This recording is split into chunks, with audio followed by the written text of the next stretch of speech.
Сайн байцгаана уу хүүхдүүдээ. Өнөөдрийн хичээлийн сэдэв дэгээ зүүнний нэхээс. Хичээлийн зорилго дэгээр зүгээр сүлжих арга технологиг эзэмших. Зорилт дэгээ зүүнний сүлжимлийн төрлүүдийг мэдэх, сүлжимлийн тэмдэглэгийг унших. Дэгээ зүүнний сүлжмэл дэгээ зүүнний сүлжимлийн гарал үүсэл нь хүн төрөлхтөн өвөр сургамлаар эд хэрэгсэл хийх болсон эртээр үеэс улбаатай бөгөөд эдүгэ өргөн дэлгэр хэрэглэгддэг гар урлалын нэгэн төрөл юм. Дэгээ зүүнний сүлжимлэр гадуур болон дотор хувцас ахуйн хэрэглээний эд зүйлс гоёл чимэглэлийн зүйлсийг хийж болдог. Үндсэн багж нь дэгээ зүүн. Дэгээ зүүн урт ба богино гэж хоёр янз байдаг.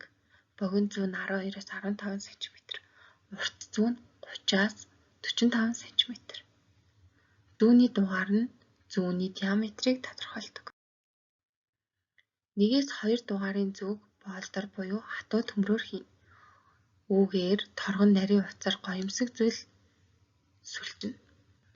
4-ээс 8 дугаартай зүг хулс, яс, хувцраар хийж бүдүүн ноосоо утсаар сүлжихэд хэрэглэнэ. Энэ нь бидний мэддгээр ороолт, том нэхээстэй цамц гэхэд хэрэглэгдэнэ. Дэгээ зүүнний бүтэц толгой, дэгээ, их бие, бариул гэсэн 4 бүтцээс бүрдэнэ.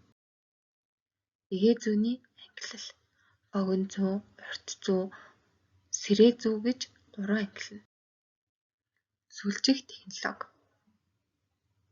дэгээ зүгээр сүлжихдээ эхлээд баруун гартаа зүгээ барьж зүүн гарын толгойр хурууны дунд үе дээр уцаа тохож утасныхаа үзүүрийг эрхий хуруугаараа дарж тогтоох ба бөмбөлөгтэй утас нь дунд ядам хурууны доогуураар чигтийн хуруугаар дарагдаж тогтсон байхаар байрлана.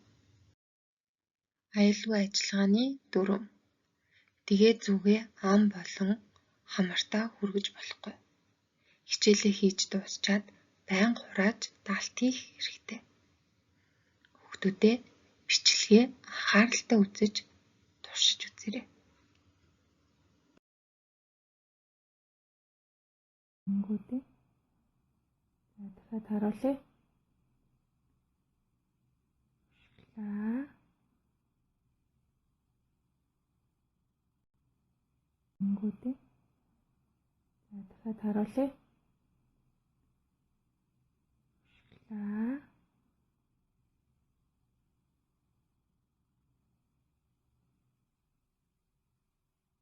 Яа. За ингээд татчихгонгууд хугацаа маань гарч. За дараа нь хийх цаа зүйлээсээ хамаарат эхний гогцоогоо янз бүрээр авдаг. За гогцоогоо яаж авах вэ гэхлээр зүүндээ буцаад тогтоолоо. За нөгөө нэг гогцоон дундуура гаргалаа. За дахиад их мэтчлэн гогцоонуудаа гаргана. За энийг бол хонин холбоо гэж нэрлэдэг байгаа. За дийгэдлээ нөхөн дундуур нь гаргалаа. Дийгэдлээ нөхөн дундуур нь гаргалаа. Гих мэтчлэн хонин холбоог хамгийн түрүүнд гаргаж альва зүйлийг нэхдэг байх нэ. Тэгээд зүгээр нэхтэй. За хурд урдан болно. За дараагийн сурах ёстой зүйл маань гэвэл давхарлах нэхээс. За би энэ нэршлиг нь болохоор яг 10 жилд үзснээрээ ярьж байгаа. За бар зүгээр нэг юм дэгээ зүүнний хичээл ном дээрээс харахаар дан нэхээс гэснээс мага. Миний хувьд бол давхарлах нэхээс гээд сурчсан байгаа. За тэрийг яаж нэгтгэв вэ гэхлээр за энэ хонин холбооныхоо нөхөн дундуур оруулаад энд ингээд нөхтэй хонин холбоо явж байгаа шүү дээ. Ийм ийшээ оруулаад буцаа гаргаж татлаа. За ийм болчихно. Нүнгүүд дахиад буцаа дийгээд энэ дундуураа гарлаа. За дараачих нь хонин холбооныхоо энэ нүх рүү орууллаа. Дийгээдлээ. Дахиад энэ хоёрынхоо дундуур орууллаа.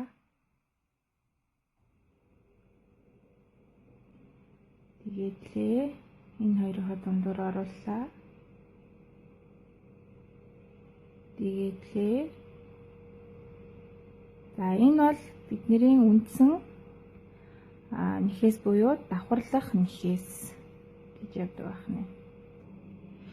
За би энэ дуустал нь давхарлах нэгээр нэгчлээ. За тэгэхээр энэ маань уртлаасаа нэг иймэрхүү, араасаа нэг иймэрхүү харагдах нь байна. За энэний дараагийн үзэх зүйл бол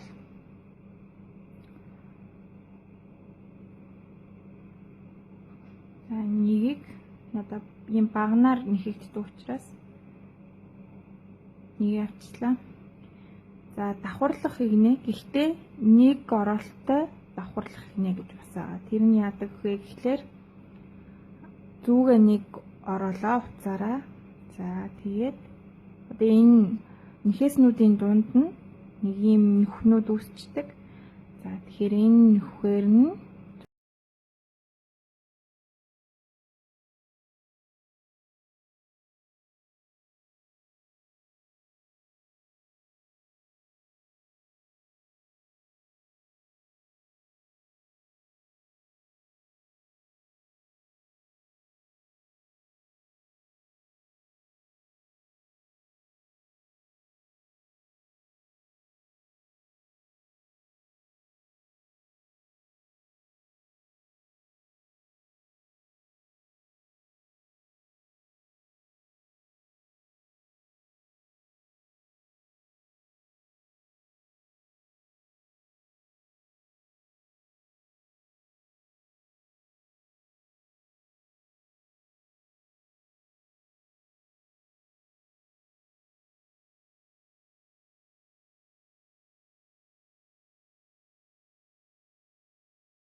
Сүлжмэлийн тэмдэглэгээ. Гэрийн даалгавар. 20 удаа хонио холбоогоор нэхэж түүнийгээ давхарлах игнэгээр 5 удаа сүлжиж зургийг нь багшийнхаа гэрэл додын од гэрэл фэйсбүүк хаяг руу явуулаарай. Амжилт хүсье хүүхдүүдээ. Баяртай.